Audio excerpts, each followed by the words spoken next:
Dan pemuda tersebut pun menjawab, Tawuran kemarin terjadi karena ada saudari dari salah satu anggota kelompok yang dilecehkan oleh kelompok yang satunya.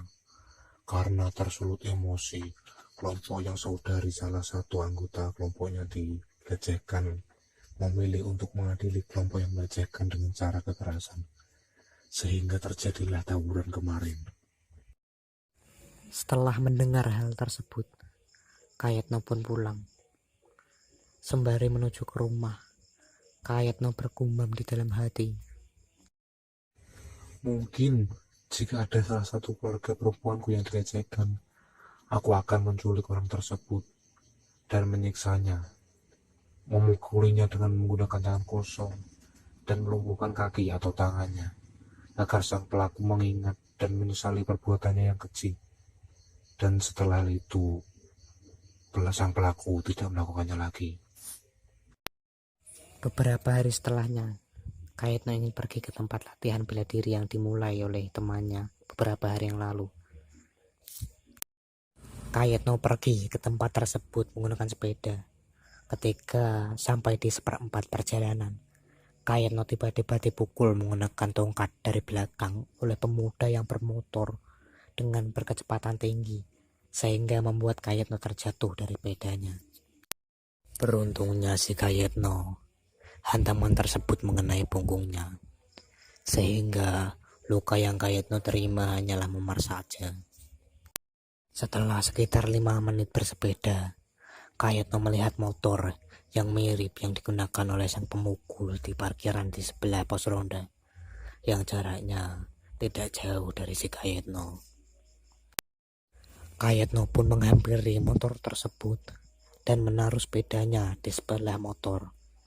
Setelah menaruh sepedanya, Kayetno pun memeriksa ke dalam pos ronda. Setelah diperiksa oleh si Kayetno melihat ada satu orang di pos tersebut yang sedang fokus melihat handphonenya. Dan setelah dilihat secara teliti oleh si Kayetno, ternyata orang tersebut adalah orang yang dulunya membuli si Kayetno ketika masih di masa SMP. Dan ketika Kayetno melihat secara dekat orang tersebut, terlihat ada satu tongkat tergeletak di dekatnya. Dan setelah Kayetno melihat hal tersebut, Kayetno pun bertanya, Apa lo yang memukul gue dari belakang? pemuda tersebut pun langsung menoleh. Tanpa satu patah kata pun, pemuda tersebut langsung mengambil tongkat dan memukul si Kayetno.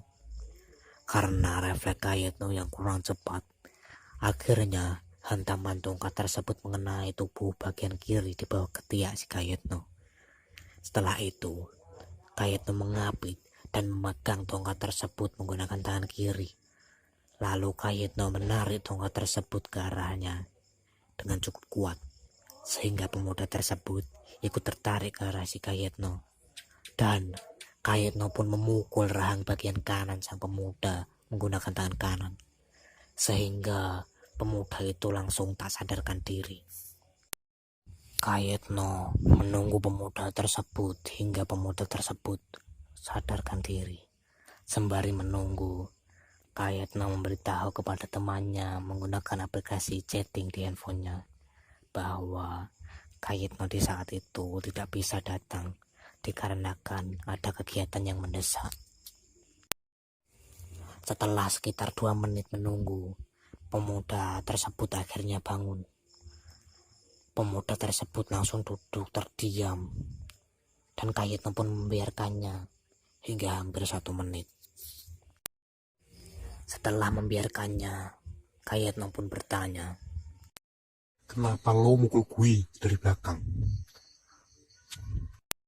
lalu pemuda itu pun menjawab, Tolong, maafkan aku. Aku iri kepadamu. Kamu bisa menyelesaikan latihan bela diri hingga tuntas. Sedangkan aku baru 2 hari latihan langsung dikeluarkan karena sikapku yang buruk. Setelah mendengar hal itu, Kayetno pun menjawab, oke, akan kumaafkan itu. Tapi rubahlah sikapmu dan jangan lakukan hal buruk yang sama kedua kalinya. Setelah hal itu, akhirnya Kayetno pun pulang. Pada malam harinya, rumah Kayetno kedatangan tamu. Tamu tersebut ialah nenek dan kakek Kayetno. Karena Kayetno bingung kenapa kakek dan nenek Kayetno datang ke rumahnya. Kayetno pun bertanya, "Wah, ada apa nih? Kok kakek dan nenek kemari?" Sang nenek pun menjawab, Tadi habis dari rumah saudara, dan karena lewat jalur sekitaran sini, jadi mampir aja sekalian. malam itu banyak topik yang dibicarakan, tapi ada satu topik yang membuat Kayetno tertarik, dan topik tersebut ialah, Kalian tahu gak sih, orang kaya yang rumahnya dekat warung kopi keras, kerjanya tuh apa? tanya dari sang kakek. Lalu Supratno pun menjawab, Setahu aku, sang suami menjadi seorang travel agent, dan sang istri menjadi seorang arkeolog. Dan saat ini, keduanya bekerja di luar negeri. lalu sang kakek berkata, Tapi, kalian tahu gak sih, bahwa ada rumor yang beredar bahwa kedua pasangan tersebut adalah seorang penyelundup narkoba. Kayetno pun menyaut, "Gosipin orang lain ketika di belakangnya itu hal yang tidak baik loh."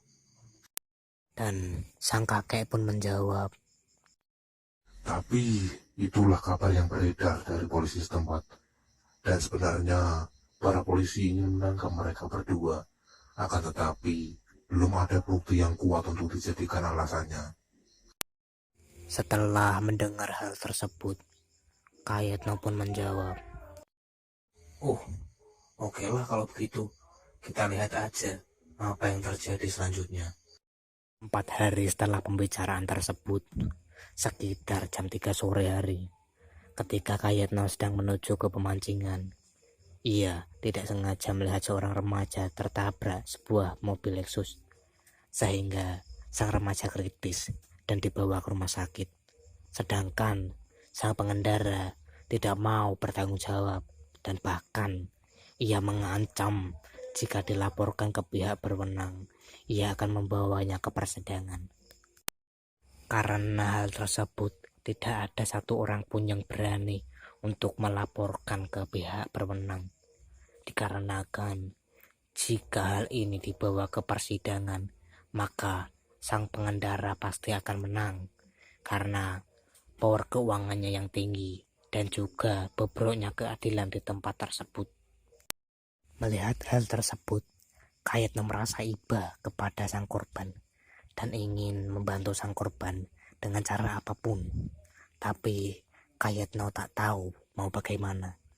Kayetno pun pulang ke kamarnya dan memikirkan apa yang bisa dilakukan untuk membantu sang korban. Kayetno memikirkan hal tersebut hingga malam hari.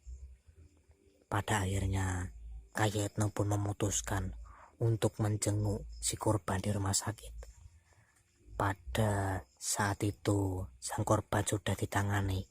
Akan tetapi, orang tua si korban pusing gimana cara membayar pengobatan sang anak. Setelah beberapa saat, Kayetno pun berjalan pulang. Ketika Kayetno berjalan di dekat tempat resepsionis, Kayetno melihat ada pasien baru datang yang sedang kejang-kejang. Karena penasaran, Kayetno pun bertanya kepada sang resepsionis, "Itu pasien yang baru datang kenapa ya? Kok kejang-kejang?" Sang resepsionis pun menjawab, Ya kejang-kejang akibat kebanyakan memakai opium, salah satu jenis narkoba. Setelah mendengar hal tersebut, Kayetno pun pergi dan teringat suatu hal. Kayetno teringat tentang 2 orang penyelundup narkoba yang sedang pergi ke luar negeri. Dan Kayetno pun merencanakan suatu hal.